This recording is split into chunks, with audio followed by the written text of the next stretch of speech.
हुआ? सीएम से मुलाकात जब हुई तो वहाँ पे देखिए सर, हमारा बस यही है, इसको सर हम कुछ जैसे लिखे हैं उसी तरीके से हम बोल सकते हैं। बोल दीजिए।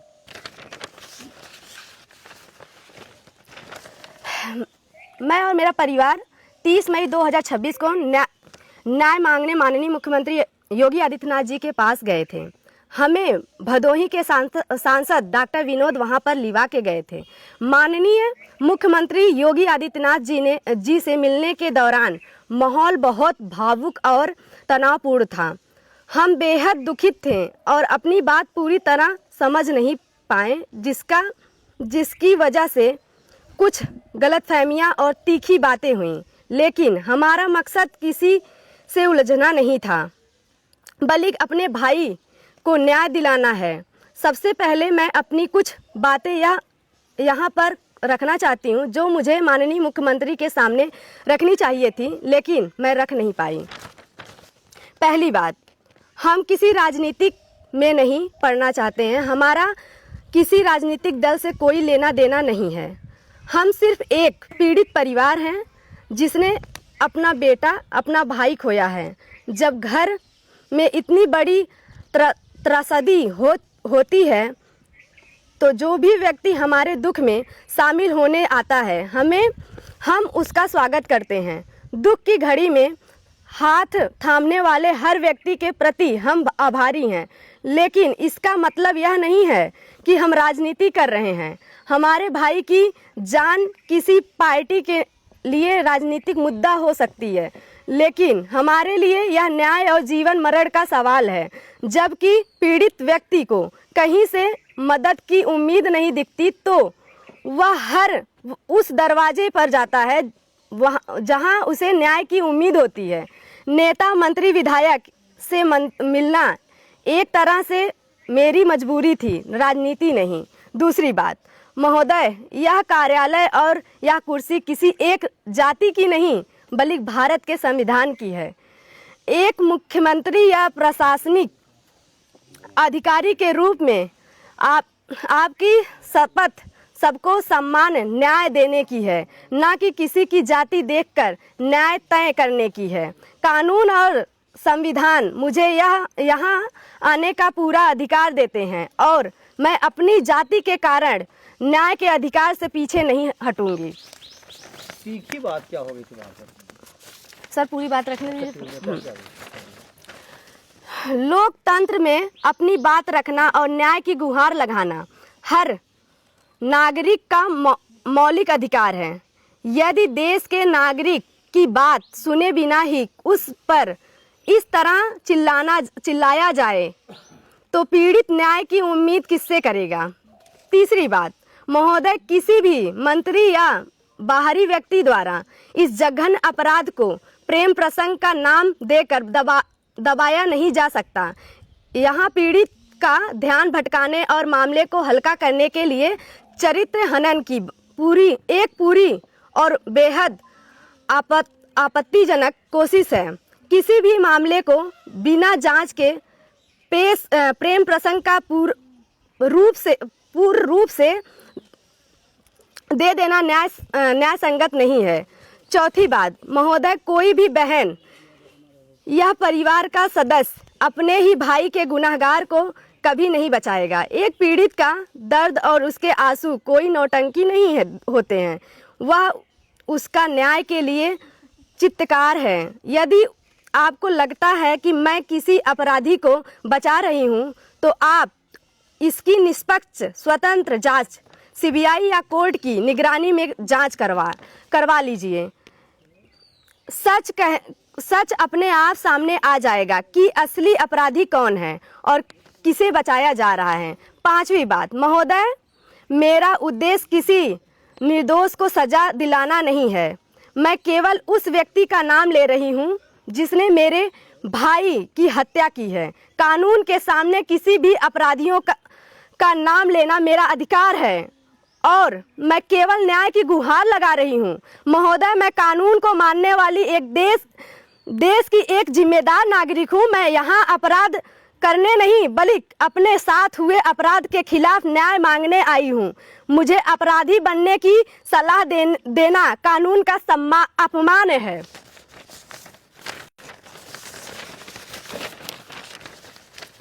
हमारे माननीय मुख्यमंत्री जी हमारे माननीय मुख्यमंत्री जी ने कड़ा रुख अपनाते हुए इस घटना को अत्यंत निंदनीय और दुखद पूर्ण बताया है। उन्होंने स्पष्ट किया कि सभ्य समाज में ऐसी घटनाओं के लिए कोई स्थान नहीं है और ऐसी घटनाएं किसी भी कीमत पर बर्दाश्त नहीं की जाएगी। माननीय मुख्यमंत्री जी ने हमारी चिंता करते हुए ये भी कहा कि तुम लोग इतना मीडिया पर नहीं बोलती फिर भी तुम्हें न्याय मिलता। ये इतनी जघन्य घटना है कि इससे पूरा प्रदेश दुखी है। तुम लोगों को केवल डीएम और एसपी तक बात पहुंचा देना चाहिए था। हमारे माननीय मुख्यमंत्री जी ने स्वयं और प्रशासन द्वारा हमें आश्वस्त किया है कि हमें बहुत जल्द ही न्याय मिलेगा और हमें भी अपनी सरकार के इनकाउंटर नीति, बुलडोजर नीति और फास्ट ट्रैक नीति पर भरोसा है और उम्मीद करते हैं कि हमें बहुत जल्द ही न्याय मिलेगा। फिर आपने बताया नहीं, ये आपने दो चीज़ें ऐसे बताई हैं। पहली आपने ये कहा कि कुछ तीखी बात हुई, दूसरी आपने संवैधानिक पद को पर सवाल खड़े किए अभी थोड़ा देर पहले। क्या बात हो गई थी जो आप इतना तीखा बोल रही हैं? ऐसा बातें जो है वो हमने पूर्ण रख दी हूँ, लेकिन बात ये है कि कुछ बातें होती हैं जो आपको हमें बस कार्रवाई चाहिए। जैसे हमें बोला जाता है कि हमारे माननीय मुख्यमंत्री जी का बुलडोजर चलता है, उनकी जो जीरो टॉलरेंस की बातें हैं वो सब पूर्ण रूप से होंगी और जैसे बोला गया है हमें यही है कि इस जून के लास्ट अंत तक हमें कार्रवाई पूर्ण रूप से देखने को मिलेगी। जैसे आपने कहा कि तीखी बात हुई, कुछ समझने में फर्क हो गया, क्या था ऐसी तीखी बात क्या हुई थी? तीखी बातें बहुत कुछ होती हैं, जैसे कि अब हमारे वो जन्मदाता हैं, अब कुछ भी बोलेंगे उसे हमें समझना है और उसे हमें मानना है। किस अपराधी को बचा रही हैं? हम किसी को नहीं बचा रहे हैं। आपने अभी पढ़ा है कि आप किसी अपराधी को बचा रही हैं, आप नहीं पढ़ा है, अभी पढ़िए।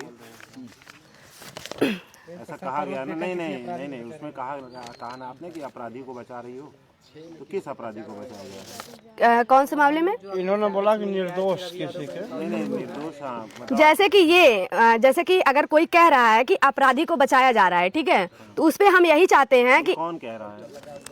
जैसे कि ये कोई भी कहे, अगर हमारे मुख्य आपने लिखा तो ये किसने कहा? जैसे कि ये हमको कहा गया है कि प्रेम प्रसंग की बातें हैं, ये कहा जा रहा है, आप लोग भी सुन रहे हैं और हमें भी वही। तो हम चाहते हैं कि अगर ऐसा लगता है, हमने जो नाम लिया है वो अगर आपको लगता है तो आप निष्पक्ष रूप से जांच कर सकते हैं, सीबीआई जांच रखवा सकते हैं कि आपको अगर ऐसा लगे। लेकिन हम जो नाम दे रहे हैं वो हमारा अधिकार है, क्योंकि हमने वो पीड़ा सहा है और हम उसे जानते हैं क्योंकि उसने बोला है।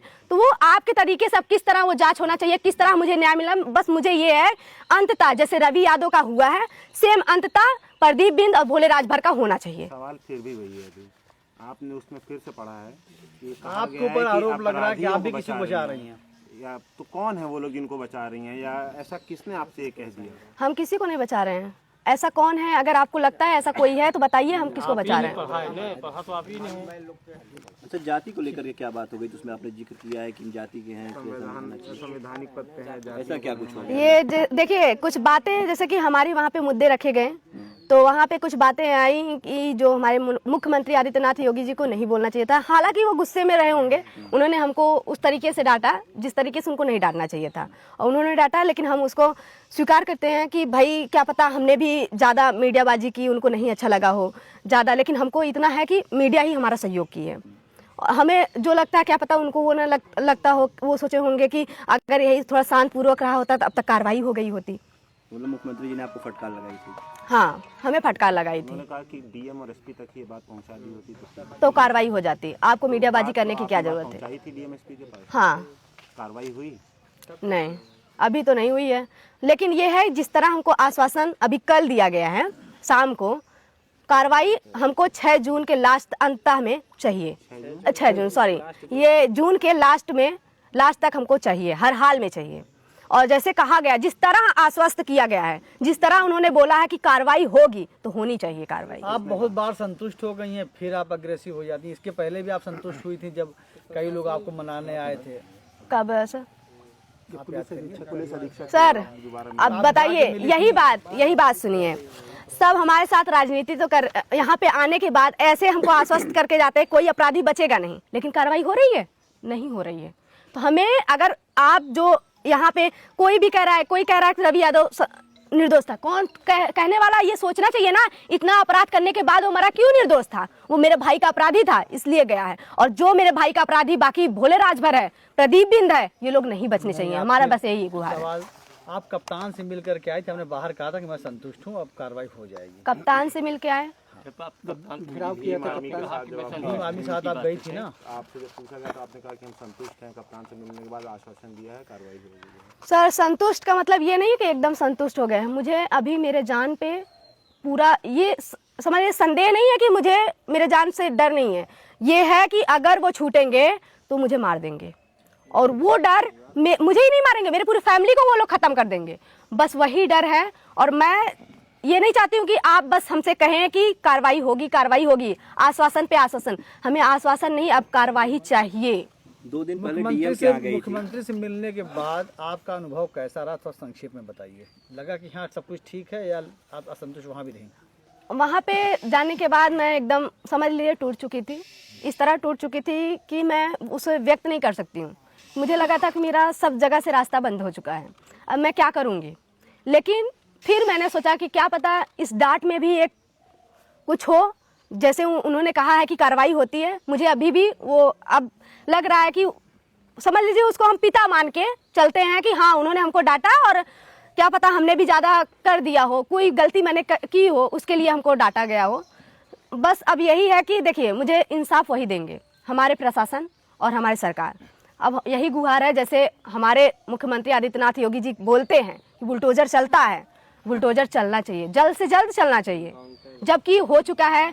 अभी कहीं भी देखते होंगे आप लोग, वहाँ पे हो जाता है। हम जैसे कि अभी देख रहे हैं सूर्या के घर, जो सूर्य को मारे थे उनके घर गिर चुका है ना, हो गया है। तो हम चाहते हैं कि यहाँ पे बुलडोजर जल्द से जल्द मतलब 3 से 4 दिन में, 1 से 2 दिन में चलना चाहिए। तब हमको लगेगा कि हाँ कार्रवाई हो रही है। ठीक।